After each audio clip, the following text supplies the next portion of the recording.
Dog, man's best friend. For centuries, canine and mankind have walked side by side.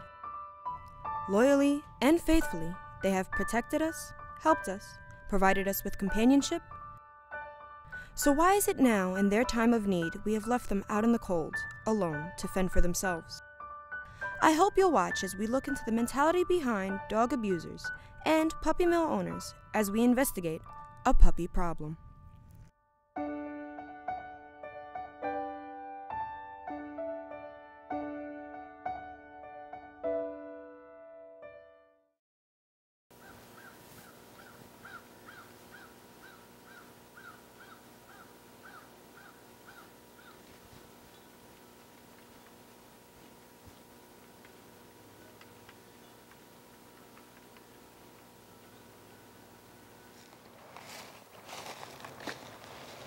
Behind me is a puppy mill.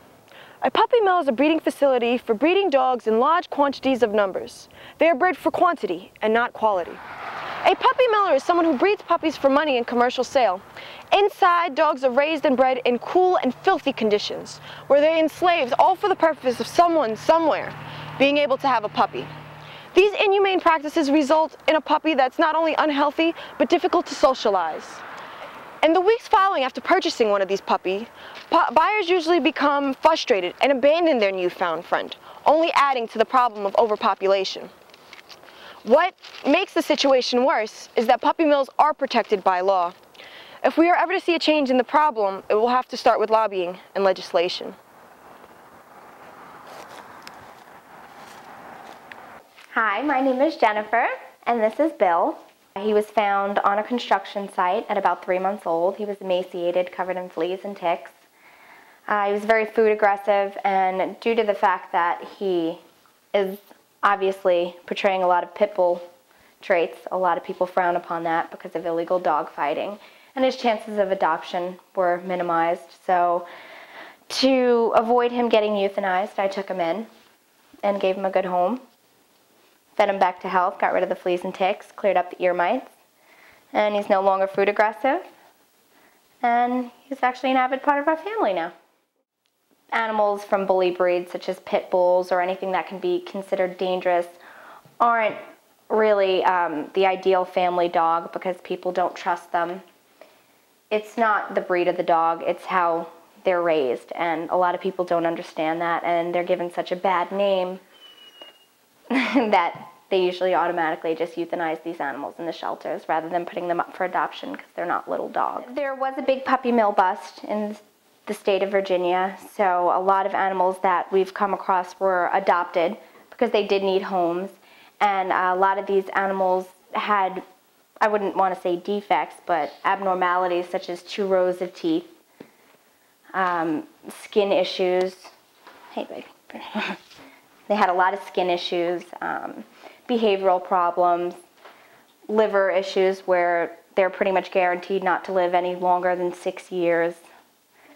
They don't know how to walk on regular ground. They had to be taught how to walk on grass because they've only been walking on grates their whole life. Dogs face many types of abuses while being bred in puppy mills. The breeding dogs, for once, aren't really let out at all. It's been proven that they pretty much stay in cages, and their purpose is strictly to breed. A lot of these dogs are bred for certain reasons, and that's why their bloodline makes them the way that they are, traits and qualities that they possess.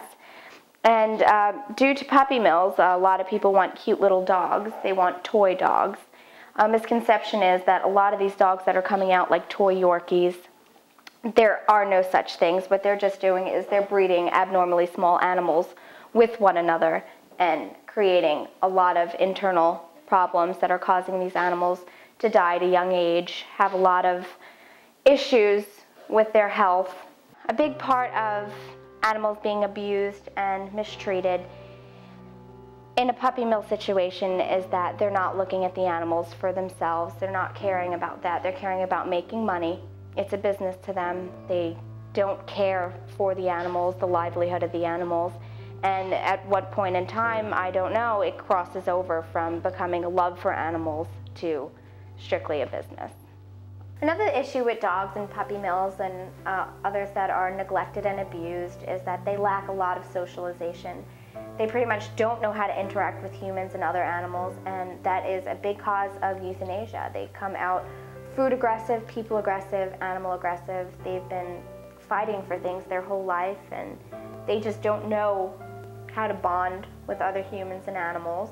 A week ago, if I would have grabbed this piece of chicken, he would have snarled and tried to bite my hand. Now I could pretty much take anything I want away from him, and he doesn't really care, even if I take it right out of his mouth. But we'll let him have it this time.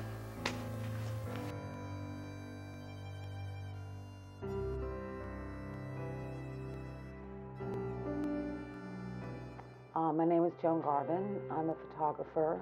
I'm also president and founder of Metropolitan Maltese Rescue. We will be celebrating our 10th anniversary in November. We intake and place Maltese and Maltese mixed dogs in the New York City, in the New York tri-state area, which includes New Jersey and Connecticut. We foster them in our homes, and we find good forever homes for them to be placed in. Donations are always wonderful, of course, whether it's of money, goods, or your time. Volunteering is actually can be very rewarding, whether you work at a shelter, like the ASPCA or the New York Animal Care and Control, and there are many others, or if you volunteer for a rescue group like us that doesn't have its own shelter, but there are many jobs you can do, from fostering to helping us check out the potential adopter. People walk into a pet shop, and nice people, okay? I'll tell you a story about, there was this couple, and they were going to a movie, and they couldn't get the tickets to the show that they wanted to see, so they had to wait around. They walked into a pet shop. An hour later, they walked out with a dog. 3 years later, they were calling us up and said, "We made a mistake. This is a wonderful dog, we love him, but this is not the time." They were younger men, wanting to get into acting, and they felt awful, but they said, "We made a mistake." So dogs sometimes are impulse buys. They're bought for the wrong reasons. People want their kids to learn to be responsible. A dog is a family member, not just a gift for a child.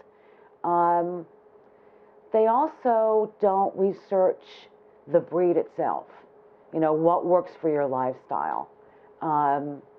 If you are very active, you probably want something like a Jack Russell, or a dog that you can run with. If you're more of a couch potato, or you want a dog you can take with you anywhere, you can get a Chihuahua, a Maltese, a smaller dog. It's also important to know that this is a long-term commitment for at least 10, and in the case of smaller breeds, it can be as long as 15 or 18 years of your life. And a lot can happen in your life, so make sure you're stable, you're committed to your pet, you have the resources to take care of that pet. I just love these dogs. And when you have the opportunity to help them, it is really fulfilling. It's a gift to yourself. People asked me, I used to volunteer at a shelter, and they'd say, you know, "What's wrong with these dogs?" And I said, "They picked the wrong owner. There's nothing wrong with these dogs. They're little miracles." There are a lot of bad people in the world, and we have to do all we can to protect our canine friends. For more information on how you can help, please visit the Humane Society's website at www.hsus.org. You can also call 311 to report cases of abuse. Right, Princess?